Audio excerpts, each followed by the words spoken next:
ಭಾರತದ ಅನೇಕ ಕಡೆ ಕ್ರೈಸ್ತರ ಹಬ್ಬಕ್ಕೆ ತಡೆ ಒಡ್ಡಲಾಗಿತ್ತು. ಬಲಪಂಥೀಯ ಕೆಲ ಸಂಘಟನೆಗಳ ಕೆಲ ಕಾರ್ಯಕರ್ತರು ಇದಕ್ಕೆ ಅಡ್ಡಿಪಡಿಸಿದ್ರು. ಈಗ ರಾಜಸ್ಥಾನದಲ್ಲೂ ಕೂಡ ಕ್ರೈಸ್ತರ ಹಬ್ಬಕ್ಕೆ ಅಡ್ಡಿಪಡಿಸಿರುವ ಬ್ರೇಕಿಂಗ್ ಮಾಹಿತಿ ಲಭ್ಯವಾಗ್ತಾ ಇದೆ.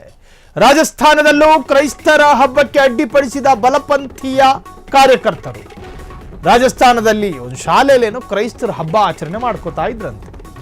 ಶಾಲೆಯಲ್ಲಿ ನಡೆಯುತ್ತಿದ್ದ ಕ್ರಿಸ್ಮಸ್ ಹಬ್ಬ ತಡೆದ ಸಂಘಟನೆ ರಾಜಸ್ಥಾನದ ನಾಗೌರ್ನಲ್ಲಿ ನಡೆಯುತ್ತಿದ್ದ ಕ್ರಿಸ್ಮಸ್ ಹಬ್ಬ. ಧಾರ್ಮಿಕ ಮತಾಂತರ ನಡೆಯುತ್ತಿದೆ ಎಂದು ಕ್ರೈಸ್ತರ ಮೇಲೆ ಆರೋಪ ಹೊರಿಸಿ ದಿಢೀರ್ ಶಾಲೆಗೆ ದಾಳಿ ಮಾಡಿದ ಬಲಪಂಥೀಯ ಪಡೆ.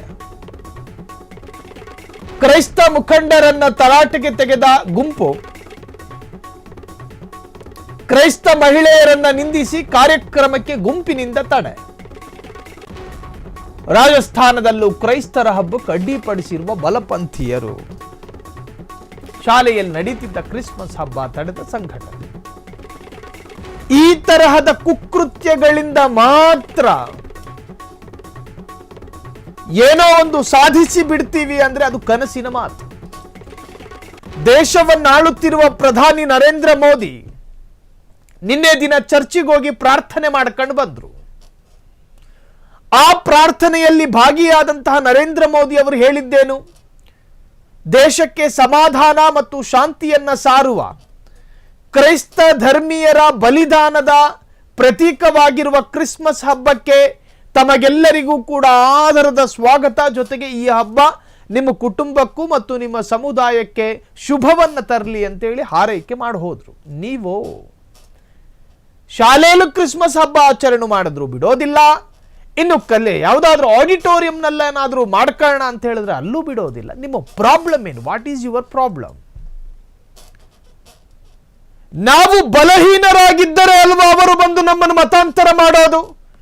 ನನಗೆ ನನ್ನ ಧರ್ಮದ ಮೇಲೆ ನಂಬಿಕೆ ಇದ್ದರೆ ಅವನು ಎಷ್ಟೇ ಪುಂಗುದ್ರು ನಾನು ಯಾಕೆ ಕೇಳಿಸ್ಕತ್ತೀನಿ? ನನ್ನ ದೌರ್ಬಲ್ಯ, ನನ್ನ ಧರ್ಮ ನನಗೆ ಎಲ್ಲ ಕಾನ್ಫಿಡೆನ್ಸ್ ಅನ್ನ ಕೊಟ್ಟಿದೆ ಅನ್ನೋದಾದ್ರೆ ನಾನು ಯಾಕೆ ಮತಾಂತರ ಆಗ್ತೀನಿ? ಮೂದೇವಿಗಳ ಅವನು ಯಾವನೋ ಬಂದು ಏನೋ ಪುಂಗ್ತಾನೆ ಅಂತ ಹೇಳಿ ಅವನು ಸರಿ ಅಂತ ಹೋಗೋದಕ್ಕೆ ನೀನು ದುರ್ಬಲನಾಗಿರ್ಬೇಕು. ಹಾಗಾಗಿ ನಿನ್ನವರನ್ನ ನೀನು ಸರಿಪಡಿಸ್ಕೋ, ಅವ್ರನ್ನ ಯಾಕೆ ಅಡ್ಡಪಡಿಸ್ತೀಯ? ಸಂವಿಧಾನ ಅವಕಾಶ ಕೊಟ್ಟಿದೆ, ಅವ್ರವ್ರ ಕಾರ್ಯಕ್ರಮ ನಡೆಸೋದಕ್ಕೆ ಅವಕಾಶ ಕೊಟ್ಟಿದೆ. ಅದನ್ನು ತಡೆಯೋದಕ್ಕೆ ಅಥವಾ ಅದಕ್ಕೆ ನಕಾರ ಮಾಡೋದಕ್ಕೆ ಇಲ್ಲೊಂದು ಕಾನೂನಿದೆ. ಕೆಲಸ ಇಲ್ಲದವರಿಗೇನು ಕೆಲಸ?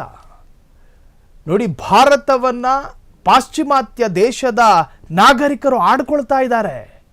ಇಲ್ಲಿನ ನಿರುದ್ಯೋಗದ ಬಗ್ಗೆ ಮಾತನಾಡಿ, ಇಲ್ಲಿನ ವಿದ್ಯಾಭ್ಯಾಸದ ಬಗ್ಗೆ ಮಾತನಾಡಿ, ಇಲ್ಲಿ ಹೆಂಗೆ ಈ ದೇಶನ ಅಭಿವೃದ್ಧಿ ಪಡಿಸೋದು ಅಂತ ಮಾತನಾಡಿ, ಕೇವಲ ಧಾರ್ಮಿಕ ಸಂಪ್ರದಾಯಗಳನ್ನು ಮುಂದಿಟ್ಕೊಂಡು ಗಲಾಟೆ ದೊಂಬಿಗಳನ್ನು ಮಾಡ್ಕೊತಾ ಇದ್ದೀರಿ. ಇದು ಏನು ಮೆಸೇಜ್ ಅನ್ನು ಕೊಡುತ್ತೆ? ಭಾರತವನ್ನ ವಿವಿಧತೆಯಲ್ಲಿರುವ ಏಕತೆಯ ದೇಶ ಅಂತ ಹೆಂಗೆ ಕರೆಯಕ್ಕೆ ಸಾಧ್ಯ? ಇದೊಂದು ಸುಂದರವಾದ ಹೂವಿನ ತೋಟ ಅಂತ ಬಣ್ಣಿಸಲಾಗಿತ್ತು. ಕುವೆಂಪುನವರು ಹೇಳ್ತಾರೆ, ಇದೊಂದು ಸುಂದರವಾದ ಹೂವಿನ ತೋಟ. ಇಲ್ಲಿ ಕಮಲದ ಹೂ ಇದೆ, ಇಲ್ಲಿ ಚೆಂಡು ಹೂವು ಇದೆ, ಇಲ್ಲಿ ಮಲ್ಲಿಗೆ ಹೂವು ಇದೆ, ಎಲ್ಲ ಹೂವುಗಳಿರುವ ಸುಂದರವಾದ ಹೂದೋಟ. ದರಿದ್ರದವ್ರು ಮಾಡ್ತಿರೋ ಕೆಲಸ ನೋಡಿದ್ರೆ ಆ ಹೂದೋಟದ ಮೇಲೆ ಮುಳುತಂತಿ ಬಿದ್ದಂಗೆ ಆಗಿದೆ. ಯಾವ ಹೂದೋಟ? ಸರಿಯಾದ ಜನರಿಗೆ ಇವರನ್ನ ಸಿಹಾಕೊಂಡ್ರೆ ಇವ್ರು ಯಾವತ್ತೂ ಕೂಡ ಈ ಥರ ದಾಳಿ ಮಾಡೋದಕ್ಕೆ ಹೋಗೋದಿಲ್ಲ. ಪಾಪ ಅವರೇನೋ ಅವರವರ ಆಚರಣೆಯ ಭಾಗವಾಗಿ ಪರಿಶ್ರಮ. ನೆನ್ನೆ ಒಂದು ವಿಡಿಯೋ ವೈರಲ್ ಆಗಿತ್ತು. ನಾವು ಕೂಡ ನಿಮ್ಮ ಜೊತೆ ಸೇರ್ಕೊಂಡು ಜೈ ಶ್ರೀರಾಮ್ ಅಂತ ಕೂಗ್ತೀವಿ, ನಮ್ಮನ್ನು ಬಿಟ್ಟು ಬಿಡಿ, ನಾವು ತುಂಬ ಕಷ್ಟಪಟ್ಟು ಕಟ್ಟಿದ್ದೀವಿ, ಇದನ್ನು ಹೊಡೆಯೋದಕ್ಕೆ ನಿಮಗೆ ಹೆಂಗೆ ಮನಸ್ಸು ಬರುತ್ತೆ ಅಂತ. ಆದರೆ ಅಲ್ಲಿ ಹೊಡಿತಿದ್ದವರ ಪೈಕಿ ಅಷ್ಟು ಜನ ಗಾಂಜಾ ಸೇತ್ಕೊಂಡಿದ್ರಂತೆ. ಅದರ ಅರ್ಥ ಏನು? ಇವರು ನಿಜವಾಗ್ಲೂ ಕೂಡ ಹಿಂದೂಗಳಲ್ಲ, ಹಿಂದೂ ಧರ್ಮದ ಗ್ರಂಥವನ್ನು ಓದಿದವರೇ ಅಲ್ಲ. ಸಂಜೆ 6 ಆಗ್ತಾ ಇದ್ದ ಹಾಗೆ ಎಡಗೈಯಲ್ಲಿ ಗಾಂಜಾ ಪ್ಯಾಕೆಟ್ ಇಟ್ಕೊಂಡು ಬಲಗೈಗೆ ಸುರ್ಕೊಂಡು ಹೆಬ್ಬರಳಲ್ಲಿ ಅದನ್ನು ತೀಡಿ ಅದನ್ನು ಸೇವಿಸುವವರು. ಇವರು ಯಾವ ಧರ್ಮಕ್ಕೂ ಸೇರಿದವರಲ್ಲ. ಹಿಂದೂ ಧರ್ಮ ಇದನ್ನು ಕಲಿಸೋದಿಲ್ಲ. ನೆನ್ನೆ ಸಾಮಾಜಿಕ ಜಾಲತಾಣದಲ್ಲೂ ಕೂಡ ಪರವಿರೋಧ ಚರ್ಚೆಗಳಾಯಿತು. ಭಾರತದ ವಿವಿಧ ಭಾಗದಲ್ಲಿ ಅನ್ಯ ಧರ್ಮೀಯರ ಆಚರಣೆಗೆ ತಡೆ ಒಡ್ಡುವಂತಹ ಕೆಲಸ ಮಾಡ್ತಾ ಇರುವವರು ಯಾವ ಧರ್ಮಕ್ಕೂ ಸೇರಿದವರಲ್ಲ, ಅವರು ಮನುಷ್ಯರೇ ಅಲ್ಲ. ಅವ್ರದ್ದೊಂದು ವರ್ಗ. ಅವ್ರನ್ನ ನೀವು ಹಿಂದೂ ಅಂತಾನೂ ಕರಿಬೇಡಿ, ಮುಸಲ್ಮಾನರು ಅಂತಾನೂ ಕರಿಬೇಡಿ, ಕ್ರೈಸ್ತರು ಅಂತ ಕರಿಬೇಡಿ. ಅವರು ಕೇವಲ ದುಷ್ಕರ್ಮಿಗಳು. ಅವರು ಕೇವಲ ನಾಲಾಯಕಗಳು, ಕೆಲಸಕ್ಕೆ ಬಾರದವರಿಂದ ಮಾತ್ರ ಈ ತರಹದೊಂದು ಕೃತ್ಯಗಳು ನಡೆಯುತ್ತಿದೆ ಅಂತ ಹೇಳಿ ಸಾಮಾಜಿಕ ಜಾಲತಾಣದಲ್ಲಿ ಪರವಿರೋಧ ಚರ್ಚೆಗೂ ಕೂಡ ಈ ತರಹದ್ದೊಂದು ತಡೆಯೊಡ್ಡುವ ಕೆಲಸ ಕಾರಣವಾಗಿದೆ. ಕ್ಷಣ ಕ್ಷಣದ ಸುದ್ದಿಗಳಿಗಾಗಿ ಫ್ರೀಡಂ ಟಿವಿ ಸಬ್ಸ್ಕ್ರೈಬ್ ಮಾಡಿ, ಲೈಕ್ ಮಾಡಿ ಹಾಗೂ ಫಾಲೋ ಮಾಡಿ. ಹೊಸ ಸುದ್ದಿಗಳ ನೋಟಿಫಿಕೇಶನ್ಗಾಗಿ ಬೆಲ್ ಐಕಾನ್ ಮೇಲೆ ಕ್ಲಿಕ್ ಮಾಡಿ.